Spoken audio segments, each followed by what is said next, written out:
कहानी। शहर का माहौल। एक छोटा सा पुराना शहर था जिसका नाम नूराबाद था। वहाँ लोग सिंपल जिंदगी जीते थे। मस्जिद की मीनार से रोज सुबह आज़ान की आवाज़ गूंजती थी।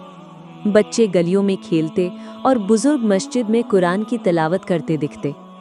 नूराबाद में एक लड़का रहता था, हमजा, 14 साल का, सीधा साधा, लेकिन दिल में बहुत तकवा था।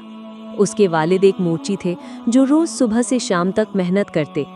हमजा स्कूल के बाद मस्जिद में कुरान पढ़ने जाता, फिर अपने वालिद का काम में हाथ बटाता।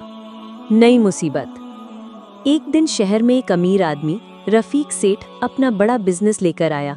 उसने गांव में एक बड़ी बिल्डिंग बनानी थी, लेकिन उस जगह पर एक छोटी सी पुरानी मस्जिद थी जो सदियों से वहां थी। रफीक सेठ ने फैसला किया कि मस्जिद तोड़कर वहां शॉपिंग मॉल बनाएगा। गांव के लोग गुस्से में थे, लेकिन सेठ के पास पैसा और ताकत दोनों थी। उसने लोगों को धमकी दी, जो बीच में आया उसका बुरा होगा। हमजा का ईमान। हमजा जब ये बात सुनता है तो उसके दिल में गुस्सा और फिक्र दोनों आते हैं। उसने अपनी माँ से कहा, अम्मी, क्या हम अपनी मस्जिद तोड़ने देंगे? अम्मी ने आंसुओं भरी आवाज में कहा, बेटा, मस्जिद अल्लाह का घर है, उसकी हिफाजत का वादा अल्लाह ने किया है, लेकिन हमें अपना फर्ज निभाना होगा। हमजा ने फैसला किया कि वो मस्जिद के इमाम साहब से बात करेगा।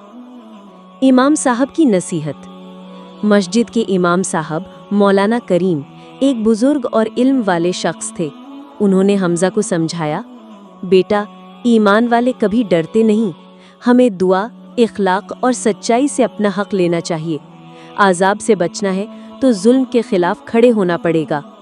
हमजा ने पूरा गांव इकट्ठा किया और सबको मस्जिद के कोर्टयार्ड में बुलाया। गांव का फैसला। गांव के लोग घबरा रहे थे। कुछ लोग कह रहे थे, सेठ बहुत ताकतवर है, वो हमें नुकसान पहुंचाएगा। लेकिन हमजा ने कहा, अल्लाह सबसे बड़ा है, अगर हम सच्चाई पर हैं तो हमें किसी से डरना नहीं चाहिए। हमजा की बातों से लोगों का हौसला बढ़ गया। रफीक सेठ का हमला। अगली सुबह रफीक सेठ अपने आदमियों के साथ मस्जिद तोड़ने के लिए आया। बुलडोजर मस्जिद के सामने खड़ा था। हमजा ने आगे बढ़कर मस्जिद के दरवाजे पर खुद को खड़ा कर लिया। सेठ ने चीख कर कहा, हटो बच्चे, ये तुम्हारा काम नहीं। हमजा ने हिम्मत से जवाब दिया, मस्जिद अल्लाह का घर है, इसे छूना भी गुनाह है। मौजज़ा। जब बुलडोजर मस्जिद की तरफ बढ़ने लगा तो अचानक आसमान में घने बादल आ गए, तेज बिजली चमकी और जोर का तूफान चल पड़ा। हवाएं इतनी तेज थीं कि बुलडोजर उलट गया। सेठ के आदमी भाग गए। गांव वाले हैरान थे, लेकिन समझ गए कि ये अल्लाह की मदद थी। सेठ का तौबा। सेठ गुस्से में था, लेकिन उसका दिल भी हिल गया। उसने इमाम साहब से माफ़ी मांगी। मैं गलत था, अल्लाह ने मुझे दिखा दिया कि मैं जुल्म कर रहा था। उसने मस्जिद की मरम्मत का खर्चा दिया और वादा किया कि अब वो गांव में सिर्फ हलाल का काम करेगा। हमजा का इनाम। गांव के लोगों ने हमजा को शाबाशी दी।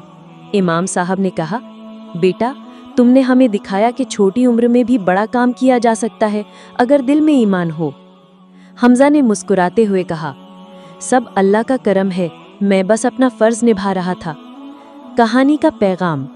कहानी का पैगाम ये है कि ईमान और सच्चाई से लड़ने वाला कभी अकेला नहीं होता। अल्लाह अपने घर की हिफाजत खुद करता है। हिम्मत और दुआ से हर मुश्किल आसान हो सकती है।